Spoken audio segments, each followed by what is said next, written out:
E o subjuntivo aqui, ele está exatamente fazendo isso, nomeando aquele que tem a glória dos céus. Bem-aventurado. A mais comum interpretação é bem feliz esta pessoa. Em Mateus, no capítulo 5, não precisa lá né, todos conhecem essa parte. Mateus capítulo 5, do 3 ao 11, nós encontramos ali o Sermão do Monte. Quando Jesus Cristo, ele fala sobre as bem-aventuranças. E ele apresenta ali 8 bem-aventuranças. Só relembrando rapidamente aí a mente de vocês. Bem-aventurado os pobres de espírito, porque deles é o reino dos céus. Segundo, bem-aventurados mansos, porque eles possuirão a terra. Terceiro, bem-aventurados que choram, porque serão consolados. Bem-aventurados que têm fome e sede de justiça, porque eles serão fartos. Bem-aventurados os que usam de misericórdia, porque eles alcançarão misericórdia. Bem-aventurados limpos de coração, porque eles verão a Deus.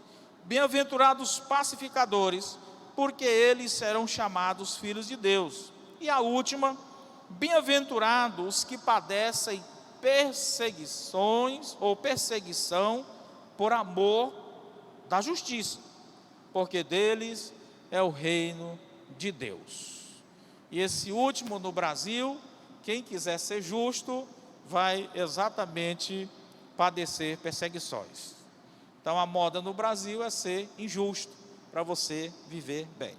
Então, irmãos, a felicidade celeste aqui demonstrada, ela mostra que ela é fundamentada, o alicerce dela é a fé.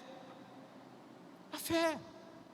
Porque em meio às agúrias, em meio às dores, em meio às perseguições, em meio à escassez, o próprio Jesus Cristo diz que se nós permanecermos, seremos recompensados. Então é um fundamento, a fé causa esse fundamento. Se nós não tivermos esta fé, nós vamos desistir.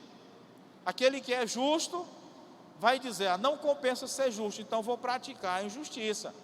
Aquele que é perseguido diz, não é justo, então também eu vou revidar, eu vou perseguir. Então a base, o fundamento para sermos bem-aventurados é a fé. E é manter-nos na palavra de Deus. Lá em Romanos capítulo 12, não precisa também, não é muito simples, aquele texto que diz, não vos conformeis com este mundo, mas transformem-se pela renovação da vossa mente, para que vocês possam experimentar qual seja a boa, agradável e perfeita vontade de Deus. Olha aí. Então, para ser um bem-aventurado, está aí os ingredientes para esta fórmula, que não é mágica, é simples. Agora, voltando ao Salmo 1, aí do versículo 1 e 3, a primeira coisa que nos mostra aí o homem bem-aventurado, o homem bem feliz, é o que ele não faz, é o que ele não deve fazer. Para que ele seja um homem bem feliz, um homem que goza da aventura, ele precisa não fazer, segundo o autor, Davi, 3 coisas. A primeira, não andar segundo o conselho dos ímpios. Você que é crente, não deve estar direcionando a sua vida pelo conselho daqueles que não são crentes, daqueles que não são justos. Vamos entender aqui. O processo, primeiro é não andar, ou seja, eu não sou orientado pelo conselho daqueles que não são crentes. A palavra ímpio, o que é a palavra ímpio? A palavra ímpio não é aquela pessoa maldosa, que vive cometendo crime, não. O ímpio é simplesmente aquele que não serve a Deus. independe se socialmente ele seja a melhor pessoa. Mas uma coisa, irmãos, a Bíblia diz que as coisas espirituais, elas se discernem de forma espiritual. Então, uma pessoa que não tem o Espírito de Deus na vida dele, por mais que ele tenha bons conselhos, os conselhos dele se limitam ao plano material. Okay? Porque não pode ir além disso aí, porque ele não tem o Espírito de Deus. Mesmo que ele te dê bons conselhos, mas são conselhos limitados, baseados na sua experiência, no seu conhecimento. O homem, a mulher de Deus, ele tende a te dar um conselho que ele ultrapassa este mundo físico material, porque é o Espírito de Deus falando na vida dele, o Espírito atemporal te dando um conselho que vara este mundo. Entendeu? Então, a pessoa natural, que é a pessoa natural, o homem não guiado pelo Espírito de Deus, por mais que ele seja bom, o conselho dele é limitado. A não ser que o Espírito haja na vida dele, de uma forma temporária, como agiu na vida da mulher de Pilatos. O Espírito falou à mulher de Pilatos não se envolver nessa questão, porque esse homem que ele vai julgar é justo. Olha aí, Deus usou uma mulher ímpia, mas de forma temporária, só foi uma ação, não uma permanência. E no crente o Espírito permanece. Então a primeira coisa que o homem bem-aventurado, o homem que quer ser bem feliz, ele não deve ser guiado por aquilo que as pessoas sem Deus lhe direcionam. Se ele fizer isso, é o começo da sua queda. Veja, ele estava em pé, ele começou a caminhar, mas essa orientação foi dada não pelo Espírito de Deus. Segunda coisa que ele não deve fazer, olha aí, não se detém no caminho dos pecadores. É uma progressão. É uma progressão. Primeiro, ele estava caminhando, orientado. Depois, ele já começa a parar. Estava indo tão bem, mas já começou a parar. E ele parou por quê? No caminho dos pecadores. Ele já achou interessante aqueles que agora saem daquela condição meramente um homem natural, mas já é um homem pecador, já ama o pecado. Ele ainda não é aquele 100% desnaturado, mas ele já não tem nenhum compromisso com a justiça, peca até por projeto. Mas eu comecei a achar bonito, e já começo até a fazer vínculos, união, sociedade com ele. Eu já começo a relativizar a maneira como ele age. Não, mas isso é natural, todo mundo faz isso. Mas ele é gente boa, gente boa. O problema é que ele tem uns defeitozinhos aqui e ali, mas é gente boa, gente nota 10. Inclusive, olha, eu digo a vocês que ele é melhor do que a maioria dos irmãos da igreja.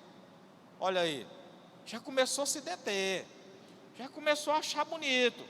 Deter, parar. Estava caminhando, parou. Essa parada, ela pode ser até temporária. Não, vou parar aqui só 2 minutos. Mas ela pode ser prolongada. Então, cuidado, não fique se detendo da forma como anda. É o Salmo 37.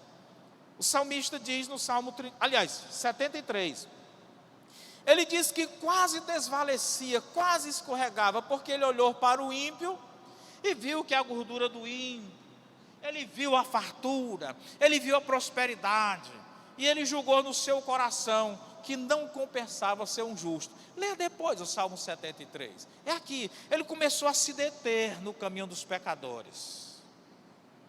E a terceira e última coisa que o homem bem-aventurado não deve fazer, eu estou detido no versículo 1. Olha o que é que ele diz: não se assenta na roda dos escarnecedores. Aqui é o último nível, último grau de pecador, escarnecedor. O escarnecedor, ele ultrapassa a impiedade, ele ultrapassa aqui a pecaminosidade, e ele já passa a ser inimigo de Deus, porque ele começa a escarnecer de Deus, zombar de Deus. E eu agora, o que acontece? Já sentei, já estou ali, né, comungando com ele nos seus próprios pensamentos. Porque a partir do momento que eu sento com alguém ou com alguns, implica dizer que eu estou concordando com ele.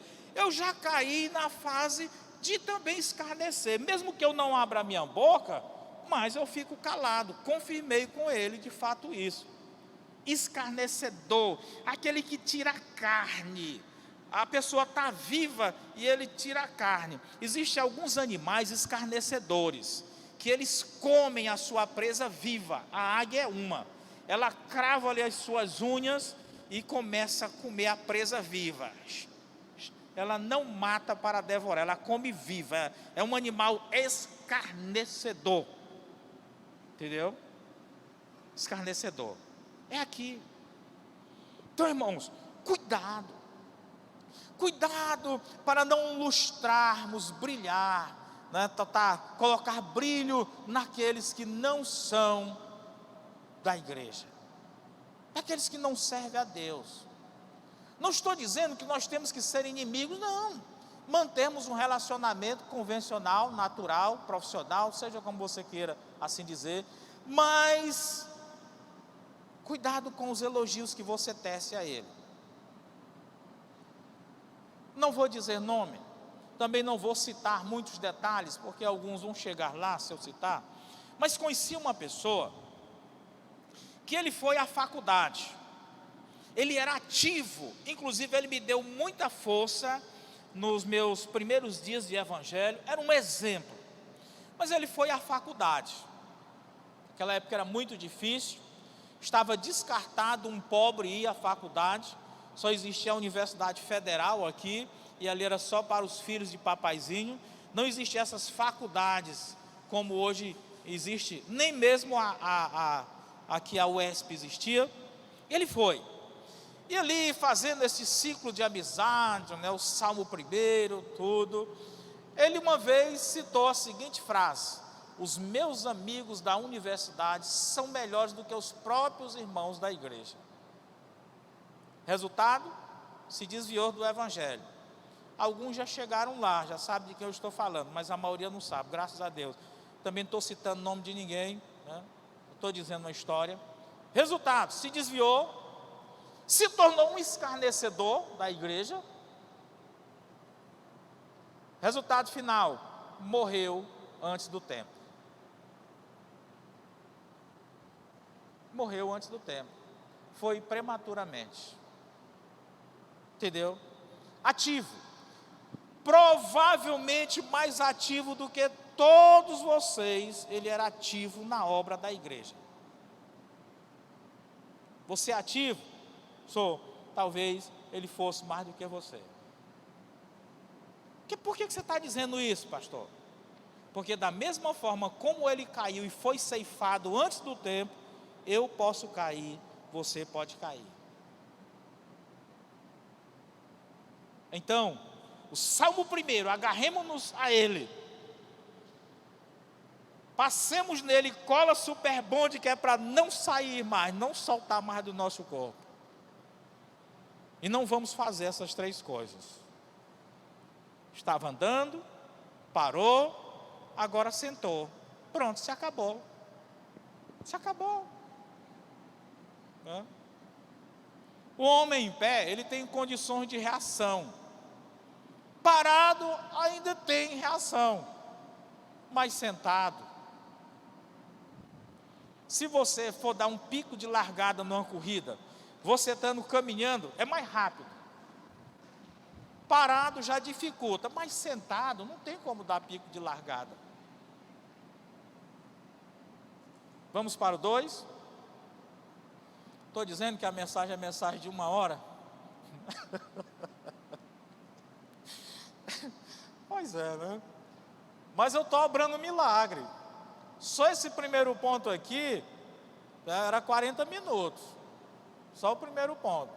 Então eu estou deixando muita coisa de largo. Vamos para o segundo versículo. Ele faz um contraposto ao primeiro versículo. Antes, o que é que ele está dizendo? O contrário do primeiro versículo. Antes, duas coisas. Ele tem o seu prazer na lei do Senhor. Segunda coisa, na lei do Senhor ele medita de dia e de noite. O que é prazer? Eu não consultei o dicionário, sempre gosto. Mas prazer é algo que lhe satisfaz quando exercido aquilo que você quer fazer. Ele diz: eita, mas hoje eu estou com a vontade de comer pizza. Aí quando ele vai comer, ele come ali aquelas 3, 4 fatias. Se ele for um ser humano, depois disso aí. E ali ele se morde com vontade, ele saboreia, ele toma aquela Coca-Cola com vontade. Prazer.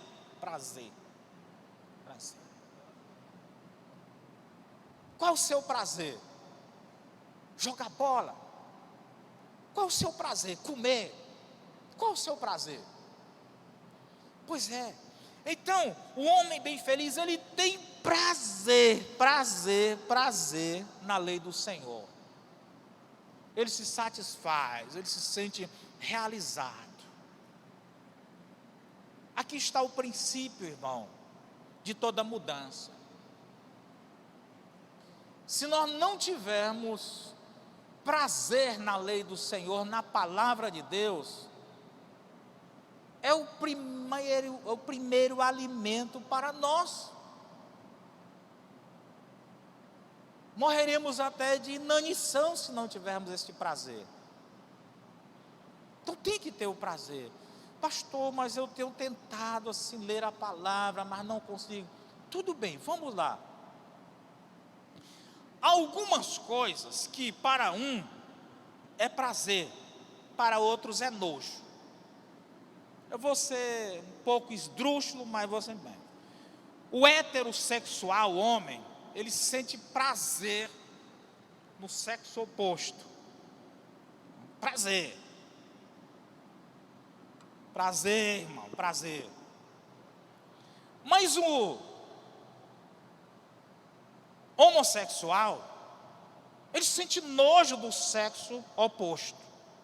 Ele quer apenas ser colega, amiga.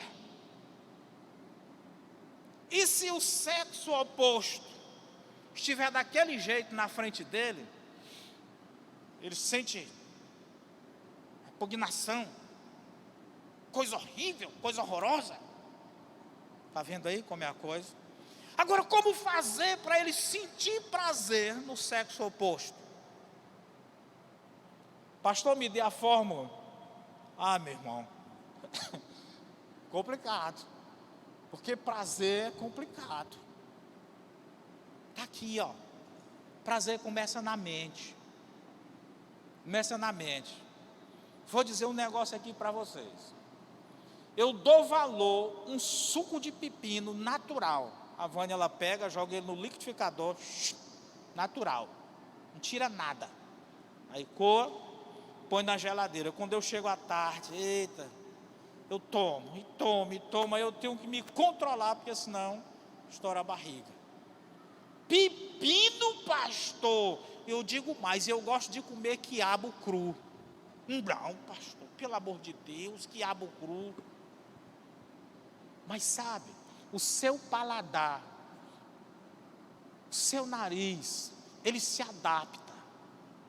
Quando o carro de lixo passa por você,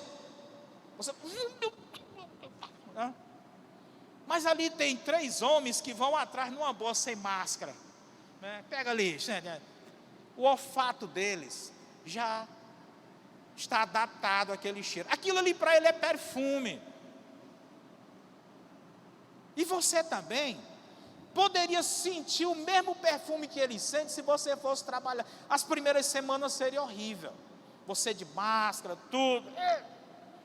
Mas depois de um mês, aqui é o melhor perfume existente. Entendeu? Assim também é o paladar. Tudo pode ser agradável se você colocar em forma de exercício. Assim é a palavra de Deus. Amanhã, dia 1º, você não consegue ler 10 capítulos? Se fosse por ler pelo menos 10 versículos. É como um planejamento de exercício físico. Você chega na academia, aí ali o personal trainer, ele vai dizer, olha, hoje você vai fazer só pouquinho. Você fica até com raiva, mas só isso? Estou pagando caro para... Calma. Aí vai, amanhã a mesma coisa, na próxima semana ele aumenta um pouquinho. Daqui a pouco você vai estar igual a Lívia aí, levantando 200 quilos, né? Marombeira. Não é? Mas foi um processo. Que você também chega lá, você pode se tornar até melhor do que a Lívia. Mas é um processo. Não é da noite para o dia. Assim é o prazer na palavra de Deus. Apenas tenha resignação. Eu não vou falhar hoje. Não vou falhar. E aí você vai depois sentir prazer, onde você quer parar e não consegue. Existe o viciado em academia. Talvez a Lívia já seja uma viciada em academia. Quer parar, mas não consegue. Porque já é prazer.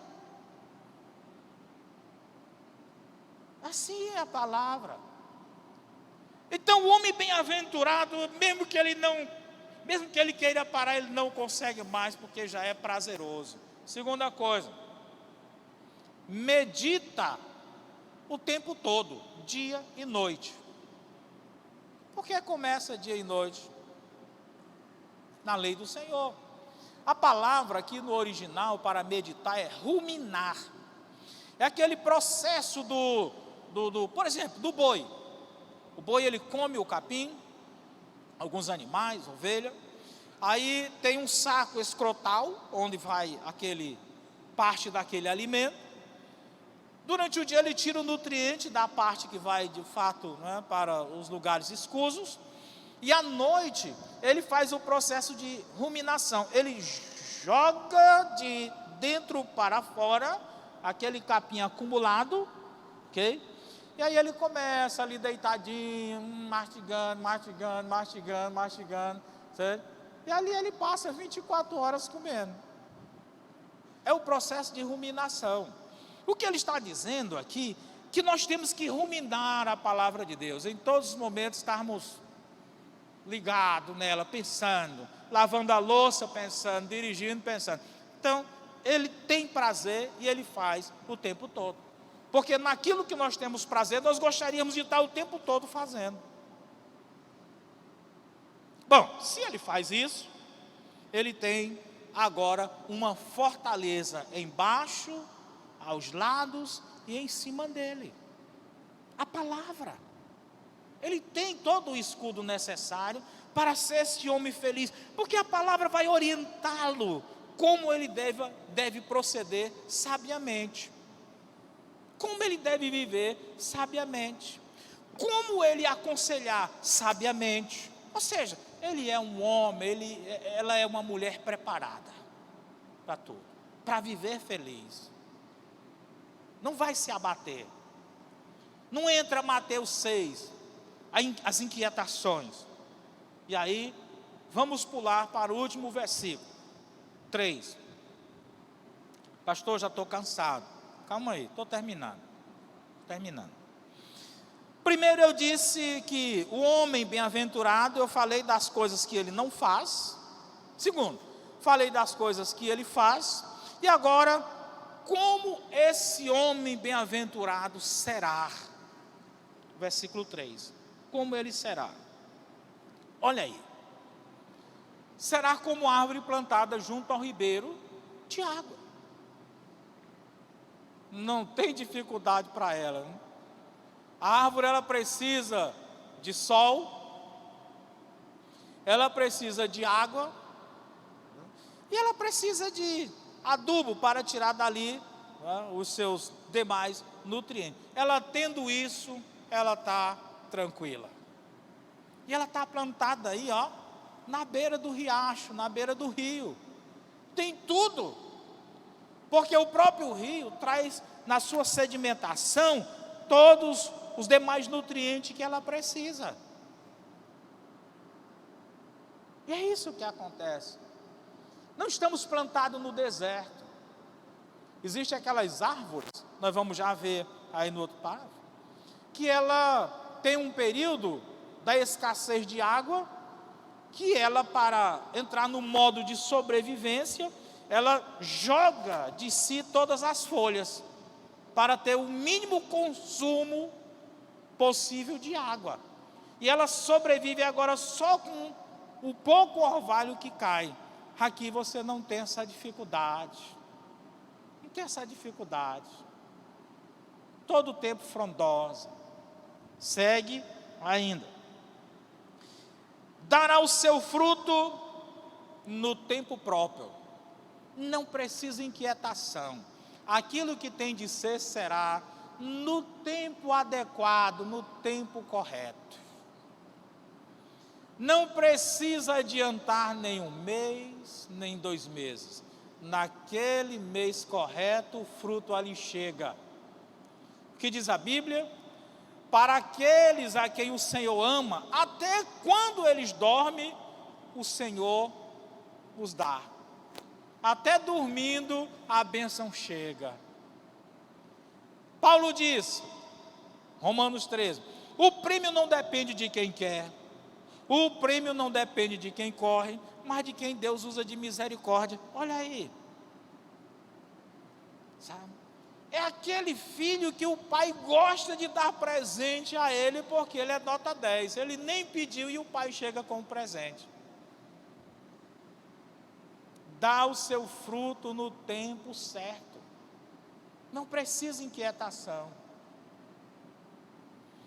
Dorme tranquilo. Se ninguém futucasse ele ali para acordar, ele nem levantaria. Tranquilidade. Não tenha preocupação, porque sabe que Deus o cerca. É no tempo certo. Vamos lá? Não vou me deter muito aqui, porque o tempo já ultrapassou. Suas folhas não caem, já falamos. Por último, tudo quanto ele faz ou fizer prosperará. Aí é tipo o rei Midas. Tudo que ele pegava transformava-se em ouro. Tudo que ele tocava, né? Então o homem bem-aventurado é assim. Nas coisas mais insignificantes, que você pode dizer, não, mas isso não vai dar certo, dá certo. Mas o que é que esse homem tem? O que é que essa mulher tem? Tudo prospera. Walter José Rodrigues foi um chefe meu quando trabalhei em Brasília ali. E ele disse assim para mim, João Pedro, eu tenho muito medo de crente. Porque, aí ele contou a história de uma moça que era crente. Tudo que o crente diz acontece. Tudo que o crente faz dá certo. E aí nisso ele jogou meio mundo de serviço para mim, crendo que ia dar certo. E eu orava dia e noite, para que eu não decepcionasse. Senhor, agora o homem disse essa coisa, ele acredita que tudo que eu fizer vai dar certo. Então agora, Senhor, tem que dar certo, porque senão o homem vai dizer, para esse povo de Deus. E graças a Deus, no meu tempo ali, tudo que eu tocava a mão, acho que o Senhor, com pena, com misericórdia de mim, para não acontecer ali a coisa, ele disse, não, então agora, tudo que tu tocar vai ser abençoado. Então aqui diz, tudo quanto este homem bem-aventurado fizer e tentar fazer, vai dar certo. Vai dar certo. Então, irmãos, fica aí para nós, 2024, já a primeira mensagem de base. Seja em 2024, 2024, um homem bem-aventurado, uma mulher bem-aventurada. Fique com esse esboço, medite nele. Não gostei da forma como ele foi pregado. Não, esqueça isso. Fique com o conteúdo. Ah, demorou demais. Não se preocupe, fique com o conteúdo. Examine tudo, disse Paulo, e retenha aquilo que é bom. Retenha o que é bom. O conselho é bom. A mensagem é boa. A forma como foi exposta pode não ter sido boa, mas a mensagem é boa. Fique com isso. Vamos em 2024 sermos de fato essa pessoa diferente, bem-aventurada. Essa bem-aventurança, ela não é produto daquilo que nos cerca externamente. Ah, se eu tivesse essa casa, se eu tivesse esse carro, se eu tivesse aquele dinheiro, eu seria bem feliz. Não. É uma questão da ação de Deus na sua vida. Você está em paz com Deus, sabendo que Deus está ali, dizendo: eis o meu filho amado em que me comprazo. Aí a felicidade, ela de fato nasce de dentro para fora. É isso, meus queridos. Não é esse corre-corre, não. Que Deus nos abençoe. E ainda em classe, possamos ser ainda mais enriquecidos pelo Senhor e pela sua palavra e pelo seu poder. Amém? Então a oração já está feita. Vamos às nossas salas sem perca de tempo. Então eu obrei um milagre, né? Bem.